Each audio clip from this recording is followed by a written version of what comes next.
신약성경 로마서 6장 1절부터 11절까지의 말씀 우리 서로 함께 교독하시고 마지막 11절을 함께 읽도록 하겠습니다. 로마서 6장 1절부터 11절 제가 먼저 1절 읽겠습니다. 그런즉 우리가 무슨 말을 하리요? 은혜를 더하게 하려고 죄에 거하겠느냐?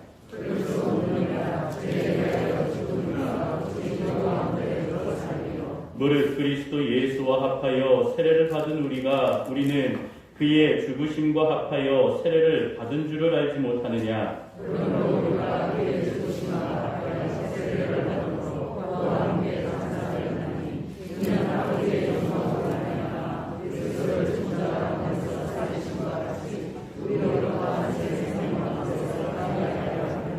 만일 우리가 그의 죽으심과 같은 모양으로 연합한 자가 되었으면 또한 그의 부활과 같은 모양으로 연합한 자가 되리라.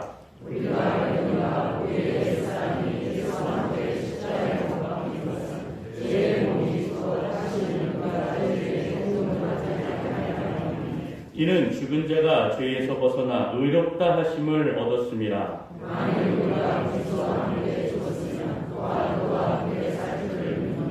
이는 그리스도께서 죽은 자 가운데서 살아나셨음에 다시 죽지 아니하시고 사망이 다시 그를 주장하지 못할 줄을 알미로다.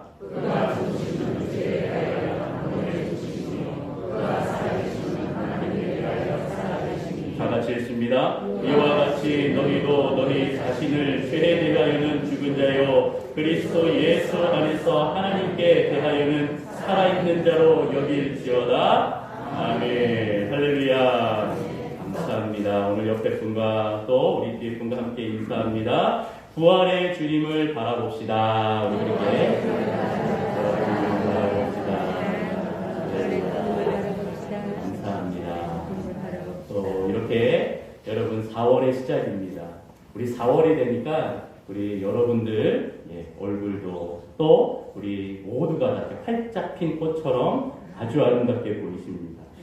그래서 너무 우리의 삶에 인도하시는 주님의 은혜를 바라보기를 소망합니다. 우리 이제 4월 한 달간은 좀 부활의 신앙에 대해서 함께 좀 말씀을 좀 나누려고 합니다. 그래서 우리의 좀 신앙을 좀 점검하고 나아가기를 바랍니다.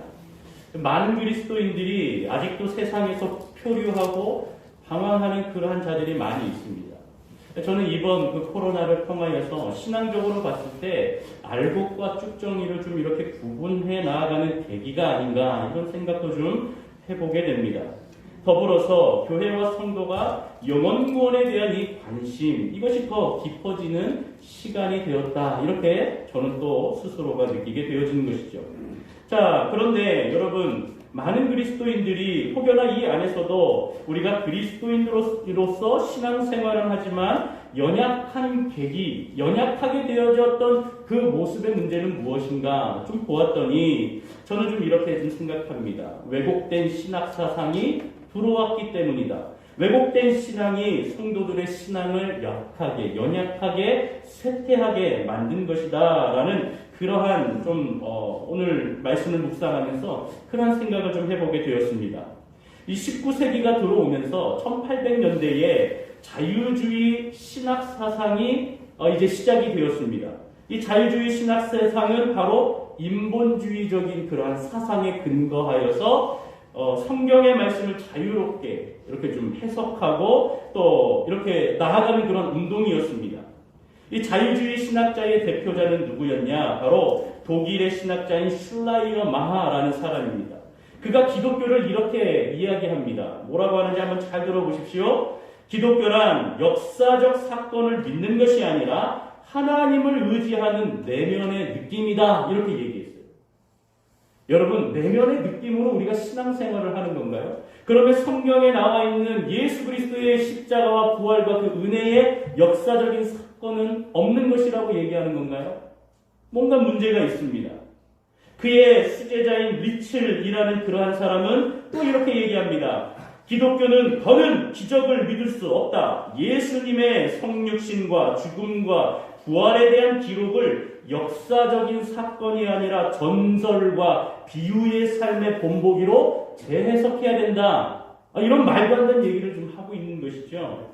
여러분, 역사적인 이 사건뿐만 아니라 이 사건이 우리의 삶에 들어오고 그것을 고백하는 삶이 우리 기독교의 핵심인데 그것을 이야기하지 않습니다. 예수 그리스도의 부활과 그 십자가를 전설이라고 얘기합니다. 비유와 삶이라고 얘기하는 것이죠. 무엇입니까? 신화와 같은 그러한 존재로 여러분 이 예수 그리스도의 십자가와 부활을 어떻게 했습니까? 그 위대한 사건을 끌어내린 것이죠. 말도 안 되게 이야기한 것입니다. 여러분, 그런데 이 신학자는 독일의 유명한 신학교의 세 군데를 봉직하면서 교수로서 또 이러한 자유주의 신학을 가르칩니다. 이 신학이 이 유럽에 또한 급격히 퍼지게 되고요. 사람들에게 인기가 있고요. 또 이것이 전 세계로 또 이 신학 사상을 배우려고 하는 사람들이 또 나오게 된 것이죠. 우리 한국에도 이러한 자유주의 신학을 배워서 가르치는 학교도 있고 그러한 것도 있는 것입니다. 여러분, 이것이 왜 문제가 됩니까? 성경을 좀 예를 들어서 이야기해 볼게요. 요한 1서를 보면 교회 안에 왜곡된 신앙, 거짓 신앙의 그 가르침이 난무하였습니다. 교회사적으로 보면, 교회사의 그 기록을 보면 셀린투스라는 사람이 있었습니다. 그 사람이 당시에 이 요한이 이렇게 사역을 하던 그 중간에 에베소 교회에 들어간 것 같습니다. 이 셀린투스가 이야기하는 핵심은 무엇입니까? 예수의 성육신을 부인하는 겁니다. 예수님이 하나님이 이 땅에 내려오시지 않았다. 그거는 있을 수 없는 일이다. 어떻게 신이 이 인간 땅에 내려오는가? 라고 하면서 그렇게 부정을 하였습니다. 예수는 그냥 남보다 좀 존경받을 만한 좀 도덕적으로 윤리적으로 완벽한 사람, 이러한 사람이다. 그가 세례 요한에게 세례받을 때에 성령이 임하시는 사건으로 성령이 들어와 그가 완전히 완벽한 사람이 되었다. 이렇게 얘기하는 것이죠. 그리고 예수가 십자가에 죽으셨을 때 이 성령이 떠나가셨다. 그러니까 완벽한 자가 아니고 다시 인간 예수가 되어진 것이고 죽은 자는 그냥 인간 예수다. 이렇게 표현하고 가르친 것이죠. 이러한 사상이 교회 안에 들어오면서 왜곡된 믿음과 신앙을 만들어 나가기 시작했던 겁니다. 그래서 요한은 이러한 이단 사상, 잘못된 가르침을 늘 조심하고 늘 그 안에서 우리가 신앙적으로 잘 지켜나가라고 말하고 있는 것입니다. 그래서 이 셀린투스가 얘기하는 것이 예수라고 하는 그 이름은 예수만 맞지 그리스도는 아니다. 이렇게 얘기하는 것이죠. 그리스도의 뜻은 무엇입니까? 기름 부음을 받은 자. 예수는 구원자. 그러니까 구원자로 기름을 부음 받은 자가 예수 그리스도입니다. 그런데 셀린투스는 뭐라고 얘기해요? 그냥 이 사람은 사람이었고 성령이 세례받을 때 들어왔고 또 십자가에서 다시 성령이 나갔으니까 이 사람은 그리스도가 아니다. 그냥 예수로만 그렇게 우리가 이야기하는 게 맞다. 이런 이야기를 하고 다닌 것이죠. 여러분, 그런데 참 신기하게요. 이런 이단 사상이요. 지금도 여전히 이러한 내용들을 가르치는 사람들이 있어요. 목사들이 있어요. 잘못된 그러한 신앙을 가지고 가르치고 있습니다. 제가 예전에 인천에서 사역할 때인데요. 어느 집사님이 다른 남자 집사님께 문자를 받았대요. 그리고 저한테 보여줘요. 그런데 참 오늘 이렇게 셀린투스가 얘기하는 그러한 내용으로 저한테 보여주는 거예요. 우리가 믿는 예수님은 예수다. 그리스도는 아니다. 그러니까 우리가 예수 그리스도라고 얘기하는 것은 옳지가 않다. 그리스도는 아니다. 그냥 예수만 믿고 살아가자. 예수만 이게 맞는 이름이다. 이름을 변경하자. 뭐 이런 식으로 문자를 받은 거예요. 그래서 이게 목사님 어떻게 하면 좋겠냐고 저한테 보여주는데 그분과 참 진지한 대화를 오래 하고 하였습니다. 자, 그런데 사실 이분도 그렇게 신앙이 두터운 분이 아니에요. 그리고 이 이단 사상에도 그가 이렇게 뭐 정통한 분이나 열심히 뭐 이렇게 배워서 거기를 막 끝까지 주장하고 막 이런 분이 아니에요. 그냥 교회도 왔다 갔다 하시는 분이고 또 가끔 이렇게 이러한 문제로 또 이렇게 서로 약간 좀 신학적인 논쟁과 또 신앙적인 문제를 하면 또 삐져갖고 또 교회도 뭐 몇 달 안 나오시고 뭐 이런 분이에요. 그러니까 본인도 확실한 믿음도 없고 또 여기에 대한 확실한 지식도 없다 보니 이런 얘기를 하면 또 금방 삐져서 막 이런 분이에요. 만약에 이분이 이러한 신앙을 진짜 목숨처럼 믿고 나아갔다면 교회에 더 분란을 일으켰겠지요. 어찌되었던 이런 잘못된 이런 신앙의 모습들이 여전히 우리 교회 안에 난무하고 있다. 이렇게 잘못된 사상을 가르치는 그러한 가르침 가운데에 우리는 노출되어 있다 하는 것을 우리는 기억해야 됩니다. 그래서 여러분 아무 데서나 성경 공부하지 말라고 하는 이유가 거기에 있는 것이죠. 자, 그러다 보면 우리가 주님, 이 문제가 무엇이냐, 우리의 신앙이 약해지고 또 이러한 그 잘못된 왜곡된 그 신학에 대한 이야기를 들으면 우리 문제가 무엇이냐, 바로 예수님의 부활과 십자가는 우리가 좀 거리가 먼 것으로 여겨지는 그러한 어려움이 생기게 됩니다. 부활절도 그냥 큰 의미가 없어요. 그냥 부활이 나와 무슨 상관인가 이렇게 생각할 때가 많이 있습니다. 여러분, 그러나 부활, 십자가, 은혜, 이것은 늘 우리와 항상 함께 있습니다. 우리의 일상입니다. 예를 들어보겠습니다. 여러분, 우리가 새벽 예배 드리고 수요 예배 드리고 금요 예배 드리고 주일 예배 드리는 것, 이것은 다 예수 그리스도의 십자가와 부활과 연관이 있습니다. 예수님께서 늘 겟세마네 동산에서 새벽에 나아가 기도하셔서 그 모습을 가지고 우리 한국교회의 특별한 또한 모습으로 새벽 예배가 시작이 되었습니다. 그리고 수요 예배는 무엇입니까? 예수님께서 가룟 유다에게 팔려서 로마 병정에게 끌려간 그 날을 우리가 잊지 말자 기억하면서 수요 예배를 드리고 수요 기도회로 모이는 것입니다. 그리고 금요일은 어떤 날입니까? 예수님께서 십자가에서 달려 돌아가시는 날, 이것을 기념하면서 바로 이 부활절 기간에는 성금요일이라고 하는 것이죠. 또 주일은 어떤 날입니까? 십자가에 달려 돌아가신 그 주님께서 부활하신 날을 기념하여 그래서 우리가 드리는 예배가 이 주일, 이것이 기준이 되었던 것입니다. 이 모든 예배의 기준은 예수 그리스도이십니다. 예수 그리스도의 십자가와 부활인 것입니다. 우리가 이 일상 속에서 늘 예수 그리스도의 부활과 십자가와 항상 같이 살아가는데 우리는 깨닫지 못하는 거예요.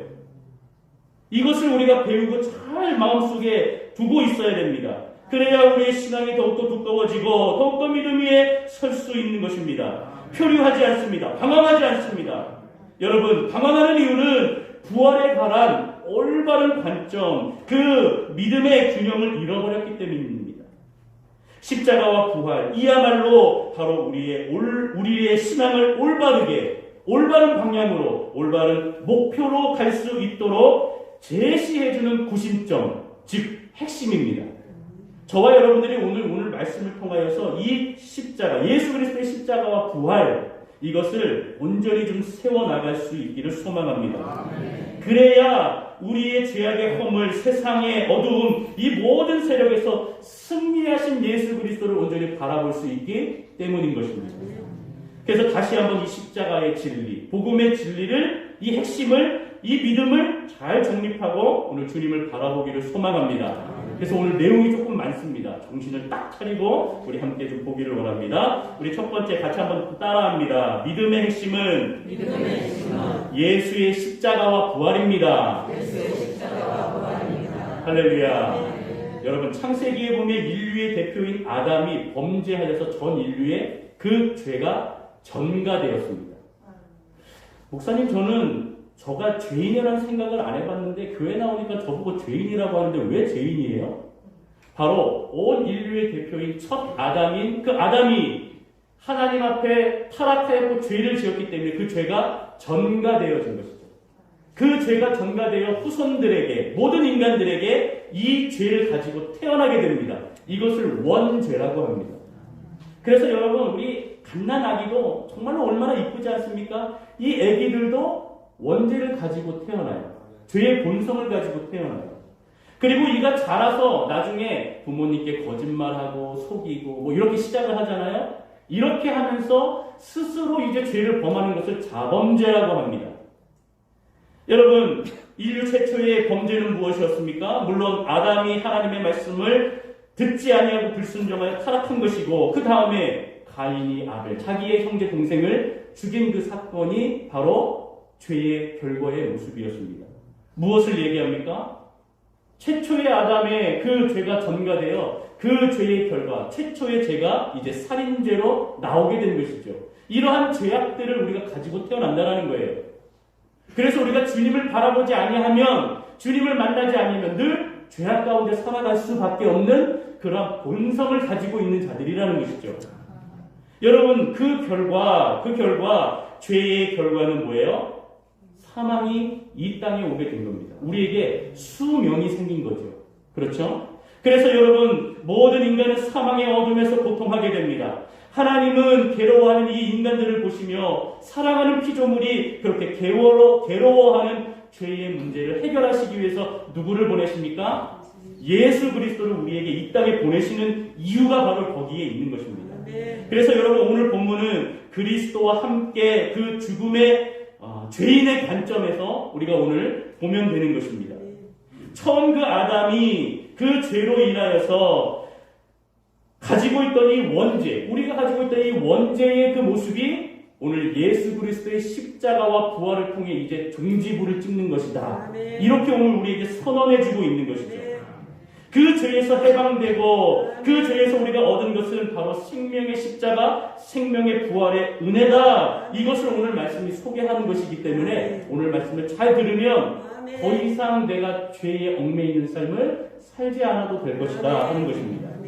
여러분, 오늘 우리가 깨달아야 하는 핵심은 무엇입니까? 십자가의 그 은혜가 그냥 내가 성경적으로 그냥 이성적으로 이렇게 받아들이는 것이 아니라 경험적인 사실로서 오늘 거기에 초점을 맞추고 오늘 말씀을 들으시면 되는 겁니다.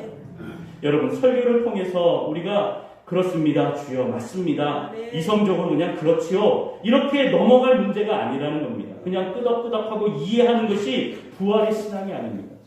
부활의 신앙은 십자가의 사건이 정말로 나 자신에게 주어진 경험한 이 사건으로 믿어질 때에, 그것이 정말로 아멘으로 주 앞에 나아갈 때에 진심으로 내 죄가 회개되고 그 다음에 하나님의 자녀로서의 삶을 사는, 그 선언하는 삶을 살 수 있는 것입니다. 바로 예수께서 사망 대신에 새로운 생명을 저와 여러분들에게 선물로 주셨습니다. 그분은 3일 만에 부활하셨습니다. 예수의 부활을 믿으면 어떻게 됩니까? 우리 요한복음 14장 20절인데요. 우리 같이 한번 화면을 통해서 읽어봅니다. 시작.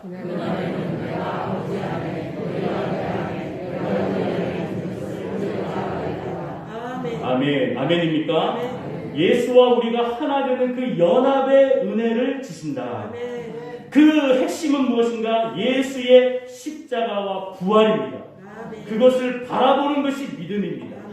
그것을 우리가 믿음으로 순종하며 살아가는 자녀가 되는 것, 그것이 하나님의 자녀의 성도의 의무이며 삶의 모습이라는 겁니다. 여러분, 그러니까 이게 이성으로 이해가 되는 것이 아닙니다. 그래서 예수님께서 이것을 이해할 수 있도록 몸소 보여주셨습니다. 어떻게? 세례를 통하여서.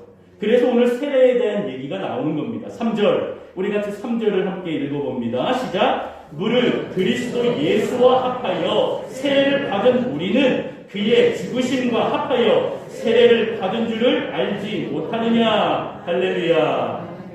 세례는 예수와 하나 된 연합된 증표다, 이렇게 얘기해주고 있습니다. 세례는 비밀로 할 수가 없어요. 그래서 이렇게 모든 사람들에게 내가 예수를 믿기라만 하면 그 삶을 곧바로 초대교회에는 옆에 강가가 있거나 물이 있거나 그러면 바로 내려가서 세례를 베풀었습니다. 여러분, 당시에는 침례를 행했습니다. 이게 물이 한 허리 이상 올라오는 곳에 가서 거기서 이렇게 손을 가슴에 올리고 앞으로 내려가는 게 아니라 뒤로 넘어갑니다. 뒤로. 그래서 완전히 몸이 물에 잠길 때까지 푹 담급니다. 여러분, 침례교회에 가면은요, 침례교 단상의 뒤에 약간 그런 풀장과 같은 욕조들이 하나씩 있어요. 거기서 이제 침례를 행하는 겁니다. 그런 침례가 없으면 이제 미국 같은 경우는 이제 그 가정에 가서 뒷마당에 이렇게 수영장이 있는 그런 집들은 거기서도 침례를 행하기도 합니다. 자, 중요한 것은 이 침례를 통하여서 완전히 자기의 몸이 물 안으로 들어갑니다. 이것은 옛사람의 죽음을 의미합니다. 바로 꺼내면 좋은데 바로 안 꺼내줘요. 들어가면 꼬로록 하고 이 사람이 숨을 참을 때까지, 숨을 찾기 힘들 때까지 있다가 그때 올려줍니다. 그때 다시 일어나는 것은 무엇을 의미합니까? 예수 그리스도의 십자가와 부활로 내가 새 생명을 얻었습니다 하고 나오는 거예요. 하고 나온 다음에 숨을 급하게 또한 깊게 들이마시는 거죠. 이것을 상징하며 의미하는 겁니다. 이것을 통하여 예수와 내가 연합하고 하나가 되었다 이렇게 공식적으로 선언하는 것이 세례입니다. 주님과 연합한 것, 주님과 하나 된 것, 예수 그리스도의 십자가와 부활의 사건이 나에게도 일어났다. 이것을 함께 느끼고 경험하게 하는 것이 세례라는 것입니다. 여러분, 우리는 세례를 그냥 손에 목사님이 묻혀서 이렇게 하기 때문에 여러분 우리가 그런 경험을 깊이 있게 못하지만 이 세례를 통하여 그런 동일한 은혜를 허락해 주신다는 겁니다. 여러분, 그래서 교회를 다니지만 부활의 주님을 믿지 못하면 우리가 말씀을 들어도 묵상을 하여도 이러한 십자가의 사건을 이야기를 들어도 그렇게 감동이 없어요. 왜? 자꾸 머리로는 이해가 안 되니까. 감격이 없는 겁니다. 심지어는 십자가의 사건과 부활의 초점을 자꾸 나에게 맞춰요. 무슨 말입니까? 나에게 초점을 맞춘다라고 하는 것은 나는 예수님과 하나 된 경험을 못 느끼겠는데요, 목사님. 내가 십자가에 못 박힌 적도 없는데 이게 지금 무슨 얘기인지 잘 모르겠는데요. 그 사건에 초점을 나에게 자꾸 맞추니까 힘들어 버리는 것이죠. 나에게 초점을 맞춘다라고 하는 것은 뭐예요? 자꾸 체험적인 신앙만 요구하는 겁니다. 그런 체험적인 신앙만 요구하다 보니까 여러분, 하나님 예수 그리스도 그 십자가를 바라보지 못하는 겁니다. 자꾸 무언가 방언을 해야 될 것 같고 뭐를 자꾸 해야 그 증표가 있어야 뭔가 성령이 나한테 온 것 같고 뭐 그런 얘기를 자꾸 하는 것이죠. 체험이 중요하고 체험을 얘기하다 보면 여러분 그 신앙은 교만해지기 쉽습니다. 중요한 것은 초점을 어디에 두는 겁니까? 나에게 왜 초점을 둡니까?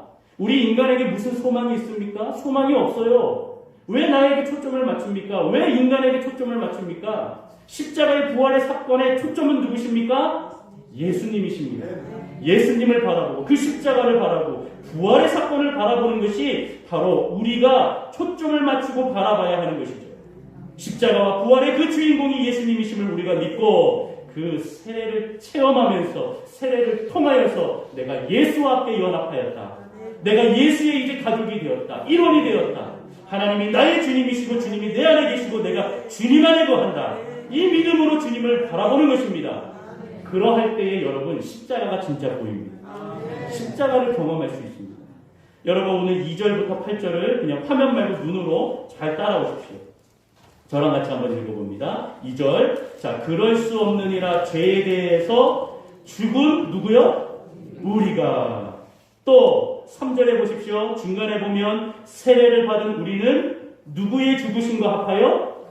그의 죽으심과 합하여. 또 그렇게 나오죠. 4절에도 그러므로 우리가 누구의 죽으심과 합하여?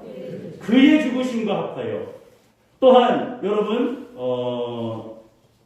4절 후반절에 보면 영광으로 말미암아 그리스도를 누구 가운데서? 죽은 자 가운데서라고 말하고 있습니다. 자, 5절에서도 만일 우리가 누구의 죽으심이요? 그의 죽으심과 같은 모양으로 연합한 자가 되었다라고 얘기하죠. 6절에서도 이제 조금 더 가시적으로 얘기합니다. 우리의 옛사람이 누구와 함께? 예수와 함께 어디에서? 십자가에 못 박힌 것은 이렇게 표현하고 있습니다. 8절에도 여러분 8절 보세요. 만일 우리가 누구와 함께? 그리스도와 함께 죽으면, 그렇죠. 이 모두가 다 무엇을 얘기해요? 따라합니다. 십자가를 얘기합니다. 이 모든 것이 십자가입니다. 십자가의 진리가 얼마나 명백합니까? 이 명백한 것을 보지 못하고 자꾸 나에게 초점을 맞추니 그것이 잘못된 것이고 그거는 엉터리라는 겁니다. 예수 그리스도의 십자가는 죄인을 위한 십자가요. 하나님의 계획과 그 은혜는 무엇입니까? 바로 죄인들이 거듭나는 새로운 창조를 얘기해주고 있는 것입니다. 그래서 옛 아담의 그 타락, 우리가 가지고 태어나는 이 원죄, 이것은 십자가에서 뭐예요? 끝났다. 이것을 얘기하는 거예요. 여러분, 저와 여러분들이 가지고 있는 원죄는 예수 그리스도의 십자가를 바라봄으로 믿음으로 끝난 겁니다. 믿으십니까? 여러분 그것을 믿으셔야 돼요. 아직도 좀 잘 못 믿겠다 하시는 분들이 있어요. 여러분, 우리가 이것을 가지고 새롭게 거듭난 놀라운 하나님의 계획과 은혜를 가지고 우리가 일상을 살아가는 것입니다. 십자가와 예수의 부활은 복음입니다. 그 복음을 가지고 나아갈 때 하나님과 온전하게 화목할 수 있는 것입니다.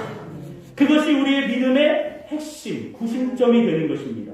참된 복음을 알고 그 복음 때문에 우리가 기뻐하고 행복할 수 있는 것입니다.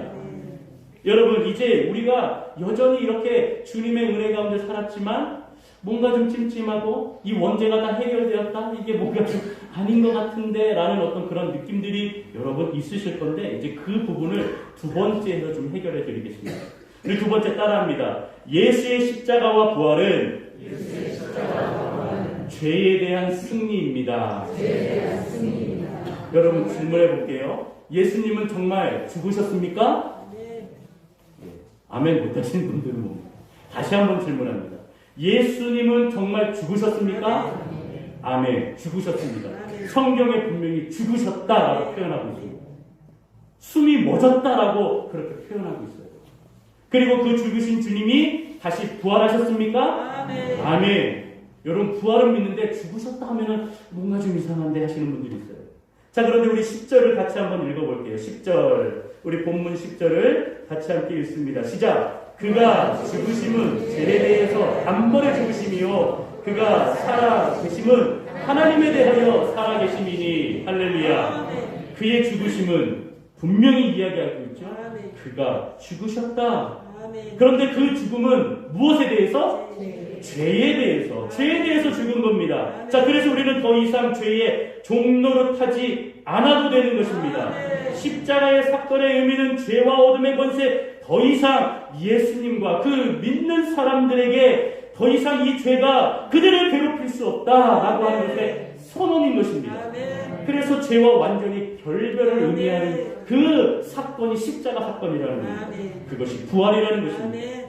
예수의 십자가로 우리가 예수와 연합한 자가 되었으면 우리도 죄에게 종노릇하지 않는 삶을 살게 되었다. 우리가 비록 여전히 죄 아래 있지만 죄 때문에 상처 입고 죄 때문에 괴로워하고 죄 때문에 넘어지지만 이 죄가 절대로 우리에게 왕노릇할 수 없다는 의미입니다. 믿으십니까? 그래서 여러분 오늘 이 말씀을 통해서 오늘 본문을 통해서 분명히 이것만 깨닫고 가시면 돼요.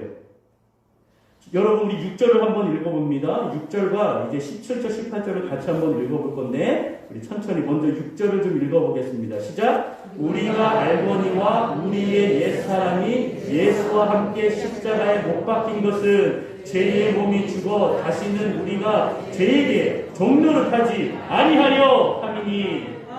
아멘. 그렇습니다.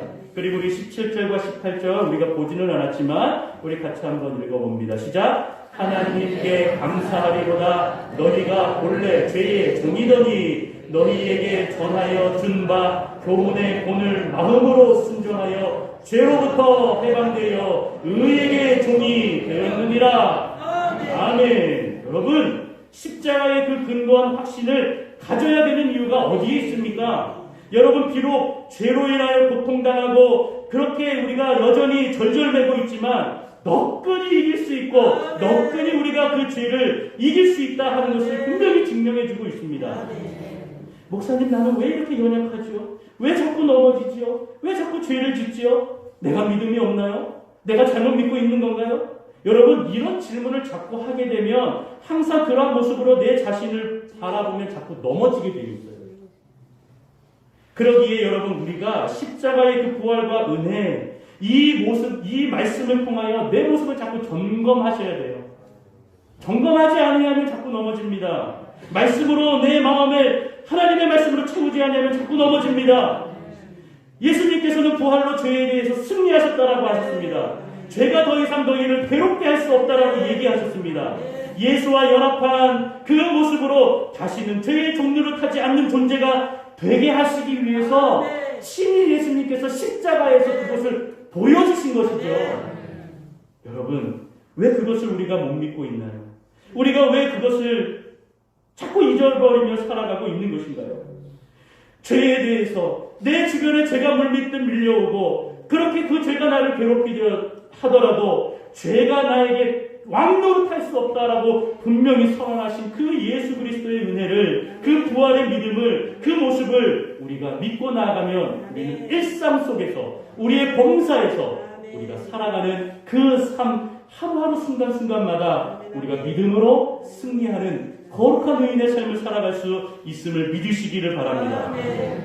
자, 그러면 왜 여전히 죄를 짓고 사는가? 여기에 대한 궁금함이 있습니다. 여러분, 우리가 여전히 죄에 약점이 있는 이유를 예를 들어보겠습니다. 우리 미국에 남북전쟁이 일어나서 노예가 해방되었습니다. 노예가 자유를 얻었습니다. 그러나 이 노예들은 계속 태어나면서부터 노예로 살아갔기 때문에 노예의 습성이 있어요. 그래서 백인들만 막 지나가면 막 주눅 들어요. 나를 잡으러 왔나? 어떻게 된 겁니까? 막 그냥 백인만 보면 그렇게 도망가는 거죠. 그리고 자신들에게 권리, 투표권이랄지 여러 가지 그런 권리들이 생겼는데 제대로 행사하지 못합니다. 이게 노예의 그 해방 초기에 이렇게 이 흑인들이 노예의 습성, 이런 그 생각들을 가지고 참 자유를 누리지 못하였다라고 그렇게 살아가는 기록들이 있습니다. 백인들은 이 약점을 이용합니다. 다시 흑인들을 끌고 가서 종노릇하며 부려먹습니다. 비인격적으로 그들을 패기도 하고 때리기도 하면서 그러한 사건들이 비일비재하게 일어납니다.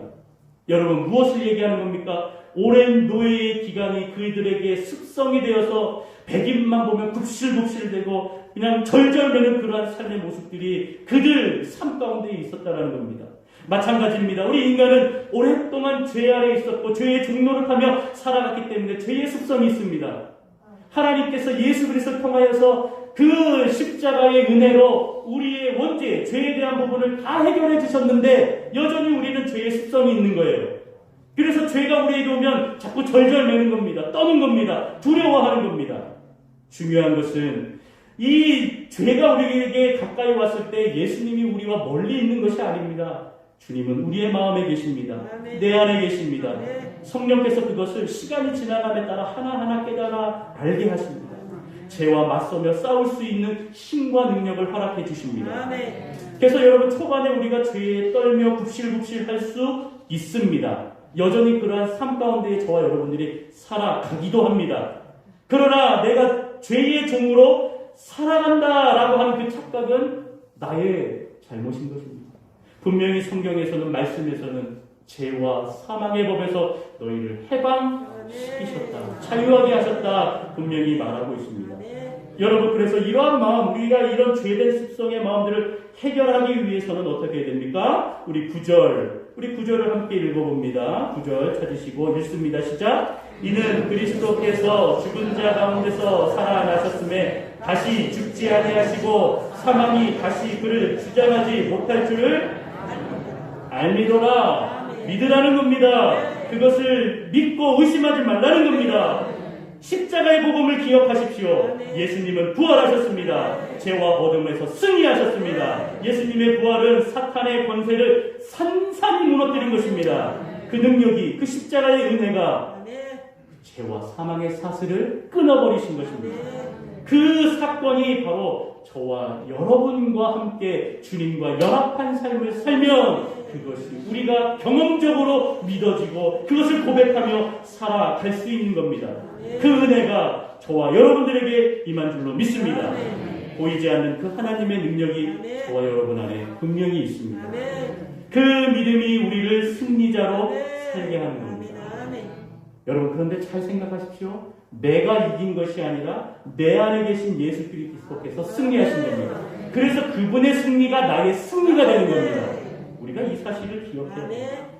그래서 주님과 연합하게 하시는 그 은혜, 그 은혜를 우리가 바라보면서 여전히 나에게 있는 죄의 습성, 죄로 괴로워하는 것, 아파하는 것, 넘어짐은 있지만 예수를 분명히 믿고 살아감으로 저와 여러분들은 승리자가 된 줄로 믿습니다. 저와 여러분은 승리자예요. 우리 옆에 분, 뒤에 분과 인사합시다. 우리는 승리자입니다. 할렐루야. 여러분, 지금 우리가 이제 세 구절을 볼 건데 이 세 구절은 정말로 중요합니다. 여러분들이 꼭 기록하셔서 나중에 암송도 하시고 외우시면 좋아요. 우리 세 가지를 한꺼번에 찾아볼 겁니다. 먼저 요한 1서 5장 18절. 요한일서 5장 18절 화면을 보고 또 혹시라도 이제 펜을 갖고 오신 분들은 좀 체크해 놓으셔서 요한일서 5장 18절을 한번 써놓으시면 될 것 같아요. 우리 같이 한번 읽어봅니다. 시작. 하나님께로부터 난 자는 다 범죄하지 아니하는 줄을 우리가 아노라. 예수께로부터 나신 자가 그를 지키심에 악한 자가 그를 만지지도 못하느니라. 할렐루야.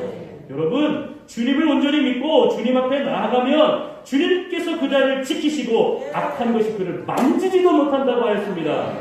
그 은혜를 여러분 믿읍시다.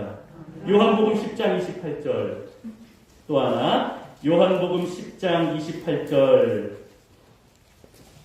우리 화면 보시고 우리 함께 읽습니다. 시작. 내가 그들에게 영생을 주노니 영원히 멸망하지 아니할 것이요 또 그들을 내 손에서 빼앗을 자가 없느니라. 할렐루야. 주님 안에 그 손 안에 있는 자들을 빼앗을 그 권세가 이제 없는 줄로 압니다. 여러분, 우리의 믿음이 중요한 것이죠.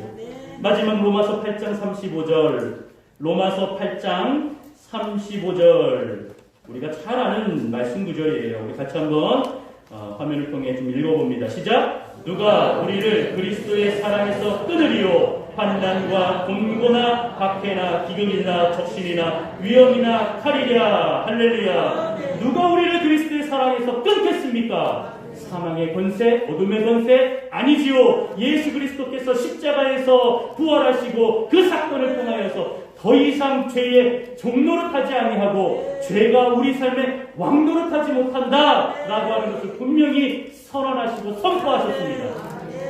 여러분, 이제 우리의 문제입니다. 우리가 그 믿음으로 살아내야 되고 순종하고 이겨내야 하는 것입니다. 여러분, 주님께서 그렇게 강력하게 능력을 주셨습니다. 우리를 붙들고 있습니다. 귀신을 겁낸다고요? 사탄을 겁낸다고요? 자, 그거는 예수를 믿지 않는 것이죠. 잘 믿어야 되는 것입니다.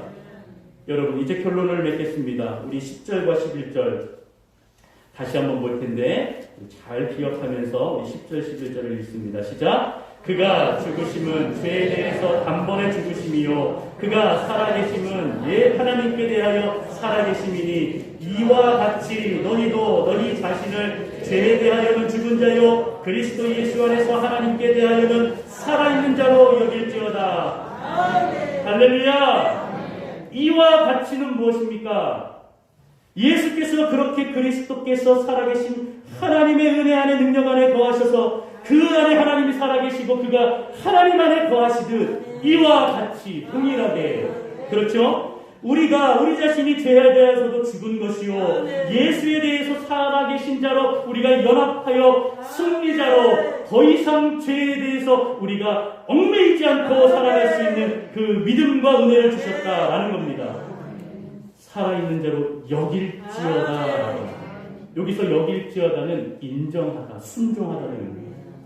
여러분, 그것을 우리가 오늘도 주 예수 그리스도의 십자가와 부활의 은혜를 인정하고 거기에 순종하여서 주님 앞에 서기를 소망합니다. 경험과 체험이 있던지 없던지 예수의 그 십자가와 부활을 믿고 순종한다. 그것이 오늘 우리에게 필요한 것입니다. 그것이 우리의 일상의 핵심입니다. 이것을 믿고 저와 여러분들이 월요일부터 토요일까지 믿음으로 살아내고 또 주일날 함께 모여 그 은혜에 감격하여 예배드리는 것, 예수의 부활을 바라보는 것입니다. 예수의 십자가와 부활은 죄에 대해서 승리한 것입니다. 다시는 우리가 종노릇하지 못하고 다시는 죄가 우리에게 왕노릇할 수 없음을 분명히 선언하는 사건입니다. 주님과 연합한 그 믿음 안에 거하는 사람들, 그 사람들은 예수와 함께 십자가와 부활에 참여한 정말로 그것이 나의 신앙의 나의 삶에 실제하다라고 하는 것을 믿음으로 고백하는 자들입니다. 그 믿음으로 오늘 저와 여러분들이 살아간다면 우리의 일상이 늘 부활의 주님과 함께 살아가고 하나님의 의로운 자녀로서 거룩한 삶을 살 수 있는 것입니다.